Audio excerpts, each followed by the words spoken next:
Bonjour et bienvenue sur le Journal du Geek pour cette nouvelle présentation en vidéo. Cette fois-ci, nous allons vous présenter le Samsung Platine, le dernier téléphone de Samsung à écran tactile. L'appareil devrait être disponible dans quelques jours en partenariat avec MyMajor Company chez tous les opérateurs français. Théoriquement, il n'y a pas d'exclusivité sur ce modèle. Dans le paquet, on retrouve mode d'emploi avec un petit CD, un kit piéton Samsung. Donc on remarque déjà qu'il n'y a pas de prise casque propriétaire puisque c'est du jack 3,5, tout ce qu'il y a de plus standard. Un chargeur.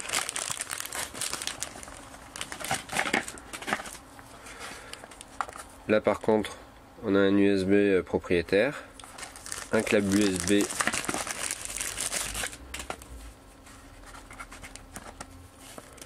pareil, USB propriétaire, câble USB classique, disponible pour faire la synchronisation avec son ordinateur. Une paire d'écouteurs, donc jack 3,5 et de type intra. Donc beau petit effort de Samsung d'avoir fourni une paire de ce type là. La qualité est correcte, pour un téléphone ça suffit largement. Et enfin donc l'appareil, donc le Samsung Platine, avec un écran tactile AMOLED de 2,8 pouces. Ici nous avons le port USB, un bouton pour switcher vers le mode musique, on découvrira tout à l'heure, bouton du volume. De ce côté là, le port micro SD haute capacité, le raccourci pour l'appareil photo qui est là avec un flash, il fait 3,2 mégapixels, et devant donc l'écran tactile, un haut-parleur, décroché, raccroché et touche retour. On l'allume. Donc l'écran AMOLED est vraiment très beau sur ce type d'appareil, il faut quand même le signaler.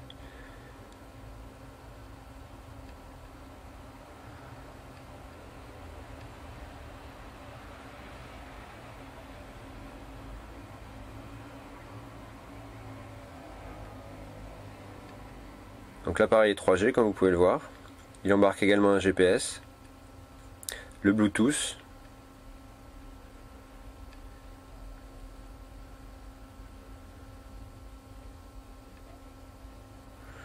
donc voilà, donc c'est une interface assez classique à la Samsung.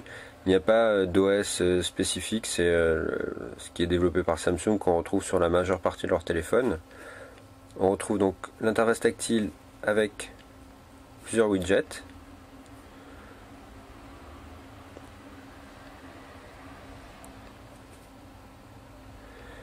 Une interface également où hop, on peut accéder à des menus.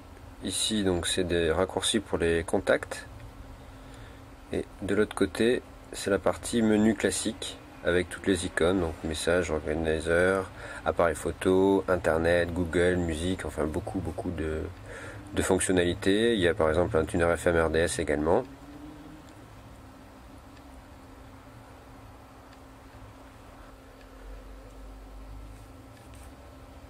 L'appareil, donc comme vous pouvez le voir, n'est pas très épais et pourtant il n'a pas de clavier coulissant.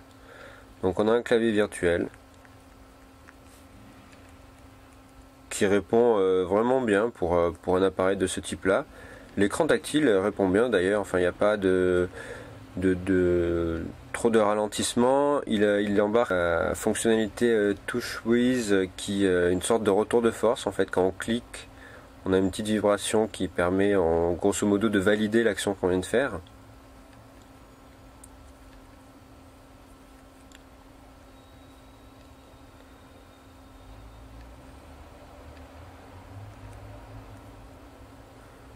Donc vous voyez, hop, ici on peut mettre différents widgets sur l'écran d'accueil.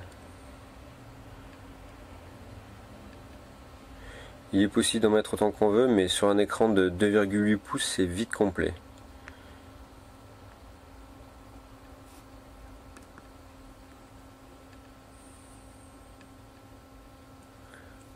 Et donc la spécificité de ce modèle chez Samsung, c'est qu'il embarque une fonction DJ. Alors déjà, vous le voyez par le design qui est pour une fois différent de tout ce qui se fait actuellement. On peut penser qu'il est un peu épais, mais en fait pas du tout. Il a son épaisseur, mais cela reste correct. Signalons également que la partie sonore a été développée avec Bang & Olufsen. Donc il embarque un haut-parleur qui crache pas mal, qu'on va écouter dans quelques instants. Également une sortie audio correcte pour un téléphone, un peu au-dessus de la moyenne, je dirais. Donc pour la partie DJ, donc voilà comment ça se passe. Vous arrivez sur une sorte de platine. Il est possible d'enregistrer ce que vous faites, mais également de faire ça en live. Il suffit de brancher le téléphone sur des enceintes plus importantes par exemple.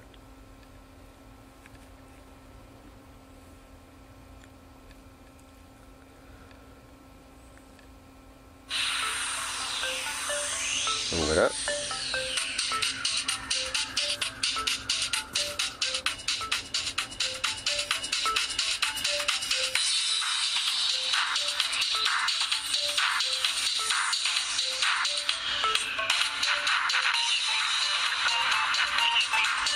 Donc qu'est-ce qu'on peut faire?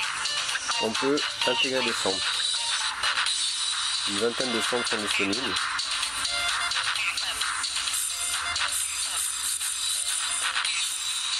On peut intégrer des filtres.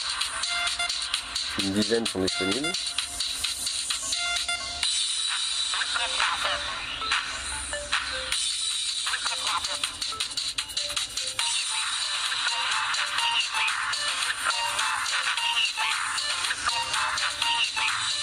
Et on peut également scratcher.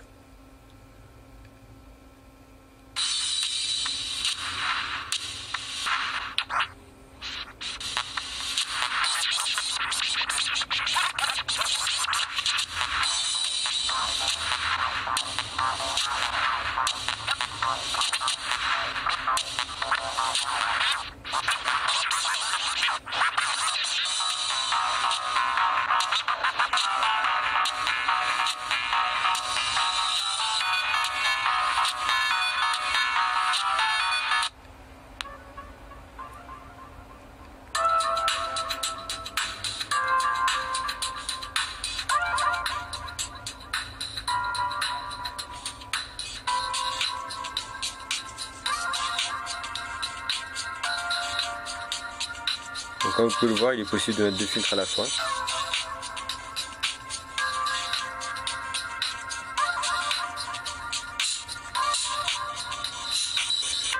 Je tiens à vous signaler que je suis absolument pas DJ, donc c'est juste vraiment pour vous montrer les différentes fonctionnalités de l'appareil.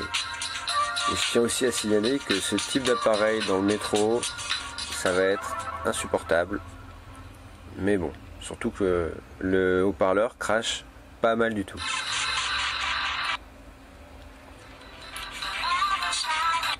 Donc on va revenir sur l'écran d'accueil.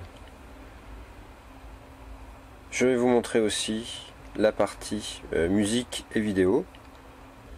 Donc ici, en fait, vous avez un petit raccourci. Quand vous appuyez vers le bas, vous tombez sur la partie lecture de musique. Hop, c'est un MP3.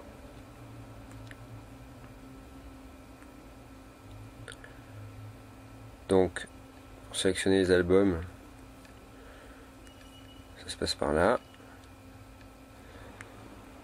Mettons celui-là. Hop.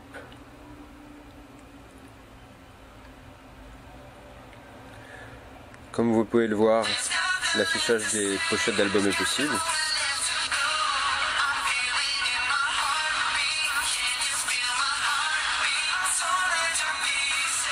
Et à partir de ce menu, on peut également en fait passer en fonction DJ, donc qui permet de grosso modo remixer le morceau. Il est possible de faire ça avec n'importe quel titre.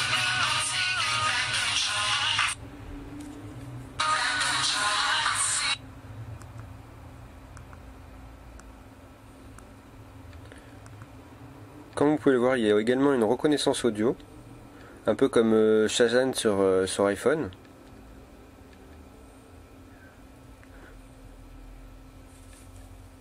L'appareil photo est lui pas trop mal.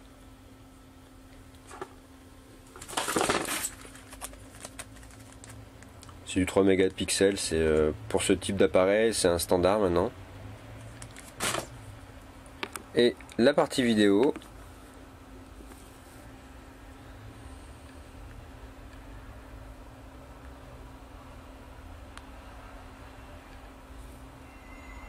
donc l'appareil dispose d'un accéléromètre.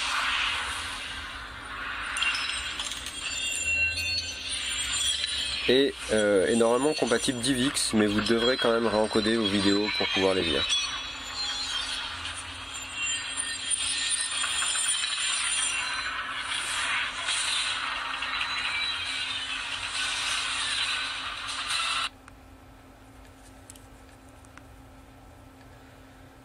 Enfin, la partie photo.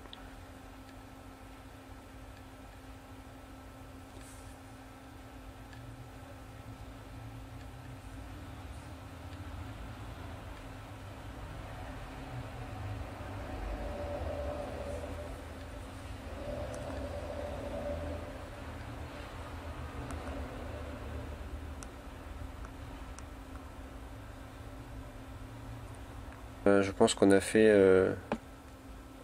le tour des fonctionnalités importantes, je dirais, de Samsung Platine.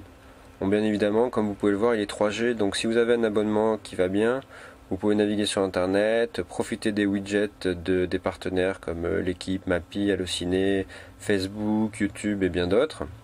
Et voilà, je dirais que ce Samsung Platine est un téléphone classique, comme on en trouve beaucoup. Il se différencie par ses fonctionnalités DJ qui peut être anecdotique mais marrant en soirée, pourquoi pas. Et un design par contre qui se démarque des autres. Bon, après ce n'est pas un smartphone, c'est bien un téléphone, disons comme le LG Beauty. Classique, qui fait bien les choses et voilà. Merci à tous d'avoir suivi ce test et à une prochaine fois.